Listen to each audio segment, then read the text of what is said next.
Happy Monday.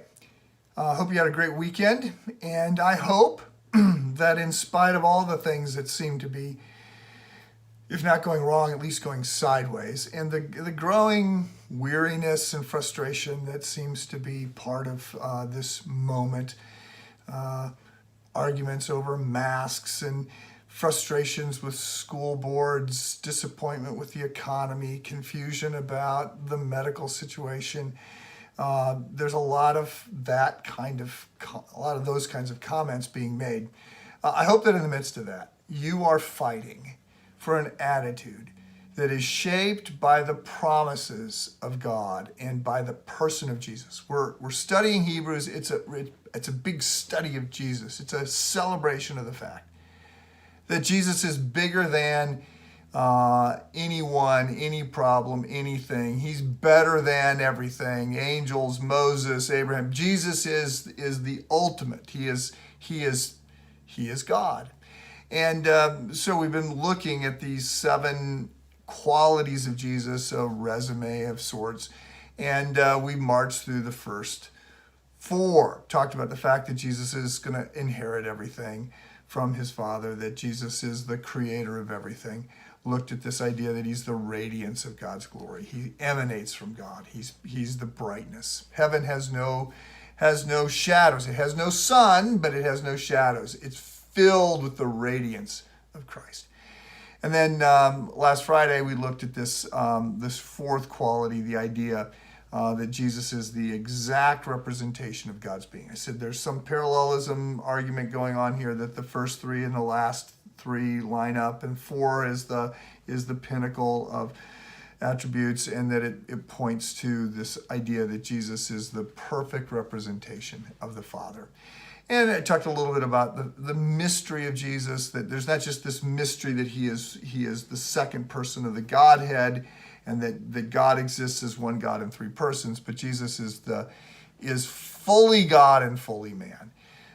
He's not simply godlike. He's not the vice president of heaven. He's not God with a small g. He's not somehow almost equal to the Father, but not completely. No, he's every bit God.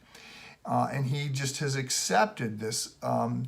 He has accepted his role. In the Trinity, by the way, they always speak well of each other. The Father is always celebrating the Son. Jesus is always deferring to the Father. The Spirit is always pointing to Christ. But they're equal. They're all God. So Jesus is fully God. And now we get to the 5th attribute. It says that he sustains all things by the power of his word. The power of his word. The Greek word here is dynamis, which will eventually give us our word dynamite.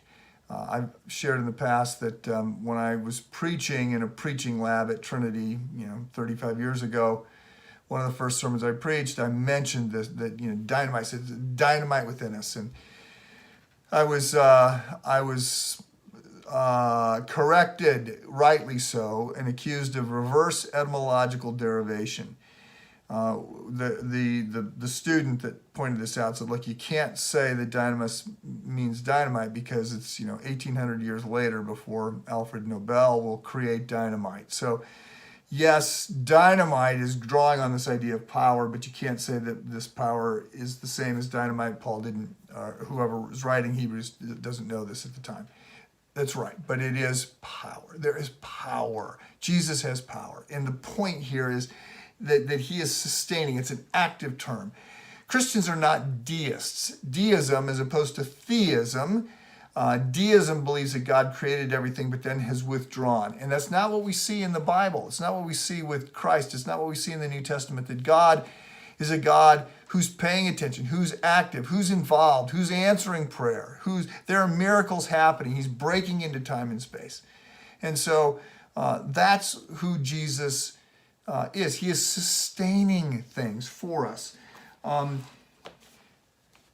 Number 6 and 7 are going to pick up on the idea that he provides purification for sins and that he's seated at the right hand of God the Father.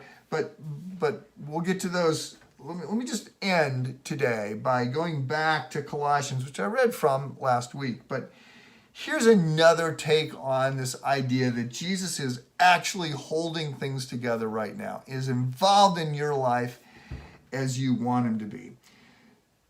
Paul, writing to the Colossians, chapter 1, verse 15, says, he is the image of the invisible God, right? The representation of God's being. He's the image of the invisible God, the firstborn of all creation. For by him all things were created, both in heaven and on earth, visible and invisible, whether thrones or dominions or rulers or authorities. All things have been created by him and for him. See all the parallels here that are happening? And then he goes on, and he is before all things, and in him all things hold together. Jesus is the cosmic glue that is holding everything together. He is bigger than you can possibly imagine. Be encouraged as this new week starts. Keep your focus on Jesus. Have a good day.